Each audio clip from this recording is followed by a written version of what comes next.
Okay, I'm going to talk about memory.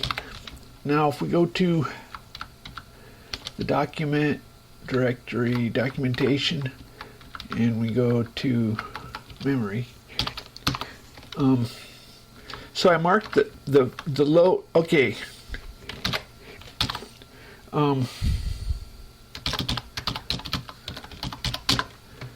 It's identity mapped. So what that means is physical is identical to virtual. Virtual is identical to physical. So this is the BIOS memory report. When it boots, it gets information about your computer from the BIOS. So let's take a look at this. 32-bit device memory. Okay, well, ignore that. This is a preliminary report. Here's the report that matters, right here. Okay, so there is this first byte is the code. So from 0 to 9F is RAM, and then this 1 right here is more RAM. From 1 to BF is more RAM. Then down here is more RAM. BFF to FF, and then here is more RAM.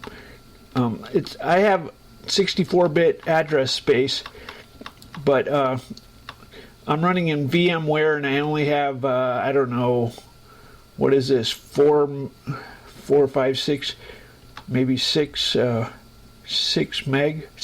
gig, something like that. Anyway, so the address space is fragmented.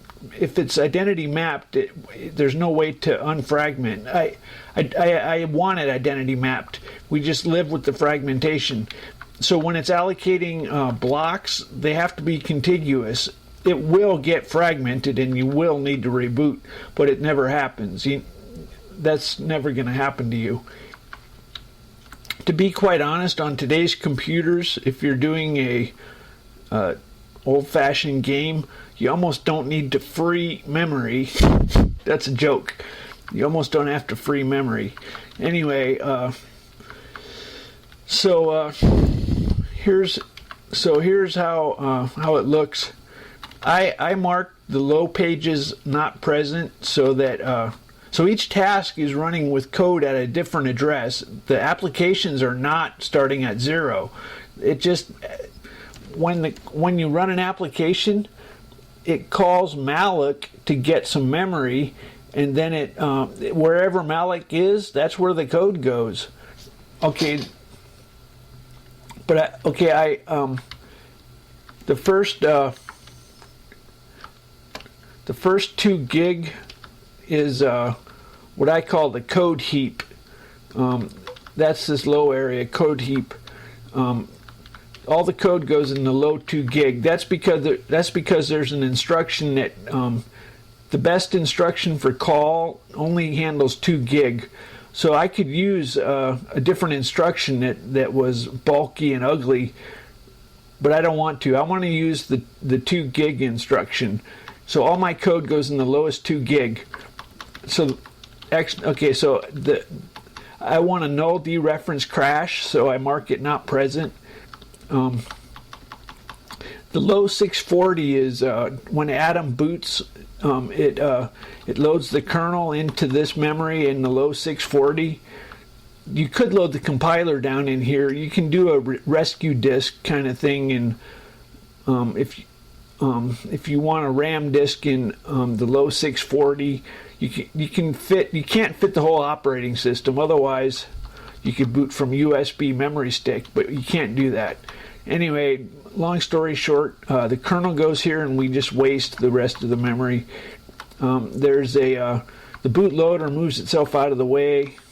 When it starts up multi-core, it has to have some memory.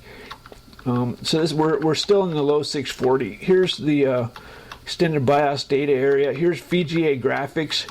This is in the low 640. This is where you write to the screen memory. This has to be marked uncached or write through. Same thing, pretty much. Anyway, in 64-bit mode, you have 2 types of page tables. 4K, which is 4K is 0x0000. That's 4K. So there's 4K page tables, and then there's 2 meg. So if you know that it's all the same, you can use a 2 meg. So long story short, I use 2 meg page tables so that 2 meg entries, so that it's only I map. I'm not explaining this very well. I identity map, so the lowest 2 meg is identity mapped with 4K pages, and then I switch over to the big pages that are 2 meg for the rest. And I always map 128 gig. Even then, I think I mark it not present if it's not present. So that's 64-bit addresses. Anyway, so here's the Code Heap memory. The Code Heap memory is, there's a fixed area which has some standard things you need, like the Atom task record, I think the GDT, the GDT's not in here. It has some standard things in this fixed area, and then after that comes the fixed area has all those levels of page tables.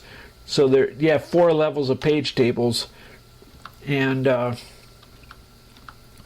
so remember the lowest 2 meg has to be 4K.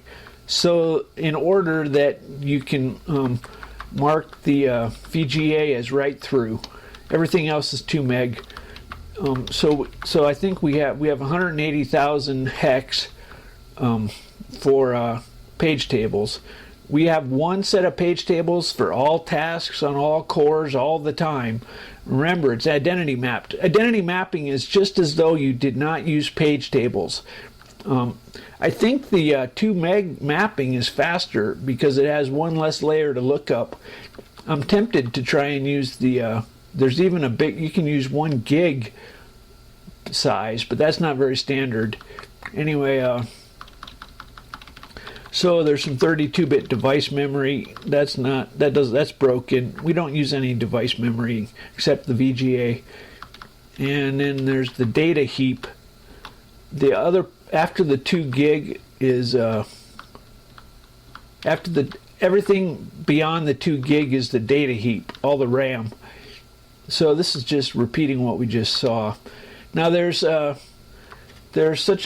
block pool, which is how the memory starts, and then you make a heap control. So a block pool is in charge of a chunk of memory, and it can have multiple chunks. And then heap controls make requests from the block pool.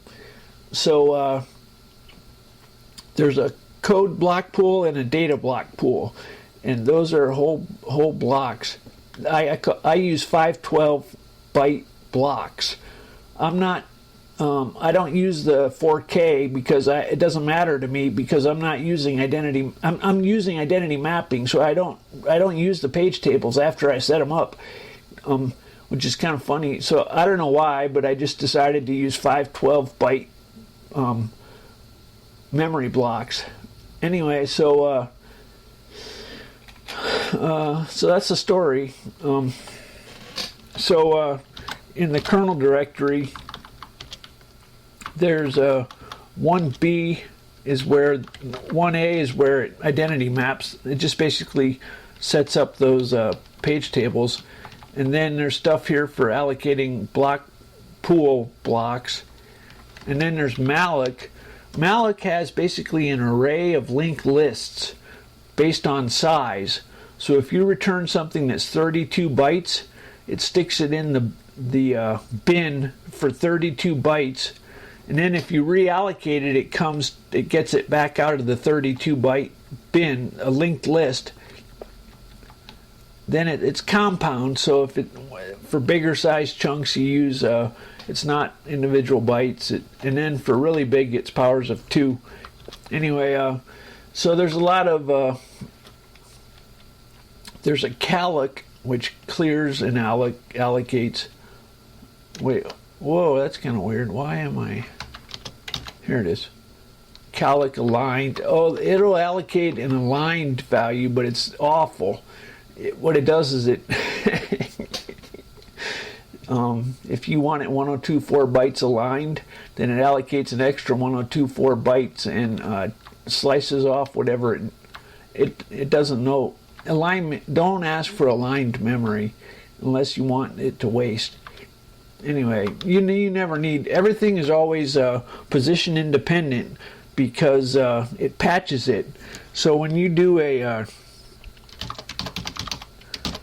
if I turn the C trace on and I say directory, what it did is the compiler called the malloc to get some, this is in the low 2 gig, to get some code memory.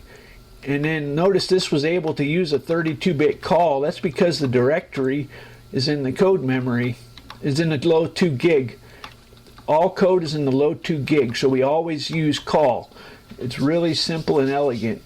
Now, each task has a heap. Adam never dies, so his heap is like kernel memory.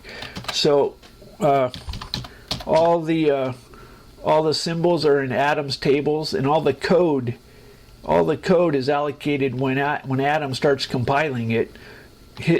Adam just does this. You can imagine the Adam task creating my function. The Adam task just includes text,